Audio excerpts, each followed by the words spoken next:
mencoba mengerti hal ini, saudara. Mengapa pernikahan atau rumah tangga itu seringkali jauh lebih banyak masalah, jauh lebih nggak aman daripada kelompok arisan atau hal-hal yang lain? Betul tidak? Oh, kita lihat begitu banyaknya keributan, malapetaka, masalah dalam keluarga. Kok bisa? Nah, jawabannya satu. Sama seperti orang, kalau mereka itu punya barang, tapi nggak pernah tahu barang itu tuh diciptakan untuk apa. Nah, seperti itu keluarga. Kalau orang nggak pernah tahu barang apa yang dia punya itu untuk apa, ya udah, nggak akan ada gunanya sama sekali. Nah, seperti itu pernikahan. Mengapa ada pernikahan? Ya, ini yang dari awal kita harus tahu. Anak-anak muda yang mau menikah, biarlah kalian betul-betul mempersiapkan diri supaya kalian tahu nanti kalau menikah jangan sampai bermasalah. Kita akan lihat sekarang mengapa ada pernikahan. Saudara, pernikahan tidak cuma masalah seks. Ingat ini. Pernikahan itu tidak hanya masalah seks. Sangat salah kalau menikah itu hanya seks. Kenapa salah? Karena pada suatu saat semua orang, termasuk suami istri, akan berhenti dalam seksnya. Betul tidak? Nah, kalau pernikahan hanya untuk seks, maka ketika semua sudah berhenti, berarti bubar pernikahan itu. Nah, maka itu kita harus tahu, untuk apa pernikahan dibuat? Siapa yang mulai pertama kali? Ini penting sekali kita tahu. Dan mengapa Tuhan kita adalah satu-satunya Tuhan yang mengatakan dia benci perceraian dan dia tidak setuju poligami dan poliandri. Kenapa? Nah, kalau semuanya yang kita tahu, maka kita masing-masing bisa menjaga rumah tangga kita dengan baik. Kita lihat ayat 26 Kejadian 1. Berfirmanlah Tuhan. Lihat ini firmannya. Waktu Papa kita berfirman ini, manusia belum dibentuk.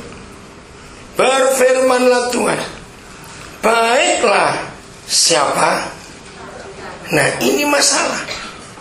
Baiklah kita menjadikan manusia menurut gambar dan rupa kita, supaya mereka berkuasa atas ikan-ikan di laut dan burung-burung di udara dan atas ternak dan seterusnya. Saudara, Tuhan kita berapa? Tuhan kita berapa?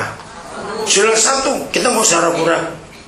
Tapi mengapa dia berfirman menggunakan kata ganti orang pertama jamak kita? Huruf besar lagi. Jelas ini Tuhan. Nah, kalau kita, berarti lebih dari satu bukan Tuhan kita. Lalu kenapa disebut satu? Nah, saudara, di sini kita melihat pernikahan itu memang berasal dari Tuhan sendiri. Dia yang memulai pernikahan itu. Kenapa? Karena di surga ada keluarga. Kata kita di ayat ini menunjukkan bahwa di surga itu ada keluarga. Jadi apa saja yang ada di dunia ini, itu adalah gambaran yang di surga. Gereja ada di dunia, karena di surga ada gereja. Semua digambarkan yang ada di dunia ini yang sebetulnya berasal dari surga. Nah, kita akan lihat ayat 27. Maka Tuhan menciptakan manusia itu menurut apanya? Gambarnya. Menurut gambar Tuhan diciptakannya dia. Laki-laki dan perempuan diciptakannya mereka. Saya akan munculkan pertanyaan ini supaya saudara lebih jelas. Tuhan itu laki atau perempuan? Jelas laki, nggak usah ragu-ragu. Tapi kalau kita teliti ayat 27, manusia itu laki dan perempuan, dan dua-duanya diciptakan menurut rupa siapa? Tuhan. Nah, kalau saudara bilang Tuhan itu laki, Nah, yang perempuan rupanya siapa? Tuhan nggak punya tetangga. Ngerti sekarang? Lalu yang perempuan ini siapa? Saudara, inilah rahasia yang luar biasa. Katakan amin. Ternyata di surga itu ada papa dan mama. Tuhan itu bukan laki perempuan dalam jenis kelamin atau gender. Bukan. Ini rahasia yang sangat hebat. Dan inilah sebuah kebenaran yang luar biasa, saudara. Karena dia papa, maka dia menjadikan manusia itu laki-laki. Gambaran papa. Karena dia juga mama, maka dia menjadikan manusia itu perempuan. Nah, kalau laki dan perempuan itu dinikahkan, maka jadi suami istri. Dan kalau punya anak, disebut apa tadi? Ayah dan ibu, papa dan mama. Maka itu kenapa dia berkata, aku benci perceraian. Malaikat 2 ayat 16. Ya karena memang dia nggak bisa diceraikan. Sebelum lebih jauh, kita melihat ayat-ayatnya. Kita lihat Efesus pasal yang kelima. Jangan dibuka dulu, nggak usah, saya cuma cerita. Di dalam Efesus 5 itu dikatakan suami istri itu 2, tapi ulangi lagi. Menurut firman Tuhan, suami istri itu berapa? 2, tapi betul tidak? Jadi walaupun dia menyebut dia, lalu ada kata kita, karena memang Tuhan itu satu. Suami istri itu walaupun 2 tetap satu.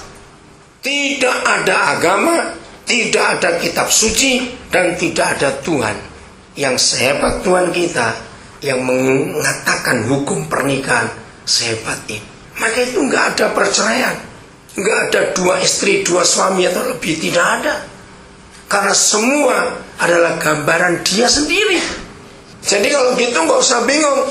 Kenapa dia berkata kita sama seperti suami istri? Kalau kita sudah menikah, nggak boleh berkata saya, tapi kami.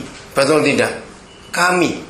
Walaupun ada kata kami, ini berapa sebetulnya 2 orang ini? Tetap satu. Walaupun kami, orang tahu ini suaminya, ini istrinya, ini papanya, ini mamanya, orang tahu.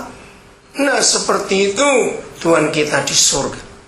Maka itu perkawinan, itu hal yang sangat sakral, sangat luar biasa. Tidak boleh diceraikan oleh apapun juga. Dan tidak bisa digantikan oleh siapapun juga. Sekali menikah, itu seumur hidup. Lagi sekali tidak ada Tuhan dan tidak ada kitab suci yang menuliskan, mengatakan ini tidak ada.